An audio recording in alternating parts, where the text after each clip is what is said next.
Emri i ri i ministrit të shëndetësisë do të përcaktohet deri në fund të javës dhe ky pozicion do të ngelet në kuadër të Vlenit, deklaroi kryeministri Hristian Mickoski.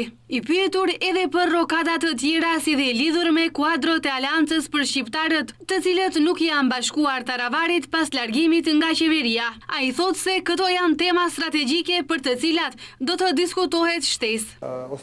Ky pozicion mbetet në kuadër të koalicionit të Vlen, pret që javën tjetër të kem një propozim. Ditën e djeshme, pas seancës së qeverisë, patëm koordinim të koalicionit, diskutuam se çfarë na pret në periudhën e vijim, kështu që e kemi caktuar fundin e kësaj jave si afat për të definuar vendimet kadrovike, me qëllim që të mundem unë të hënën apo të martën tu adresoj deputetëve në kuvend. Mickoski tha se qeveria është stabile dhe e fortë, pavarësisht largimit të Arben Taravarit nga qeveria.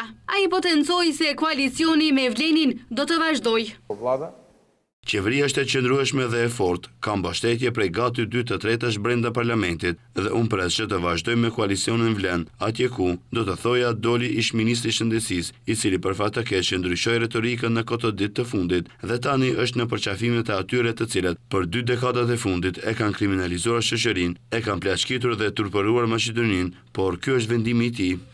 I pyetur lidhur me takimin e Arben Taravarit me kryeministrin e Shqipërisë Edi Rama, Mickoski tha se që nga dita e djeshme ka qenë njohuri për takimin e sotëm.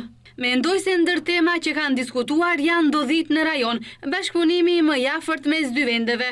Ja kështu do ta komentoja, u shpreh Mickoski.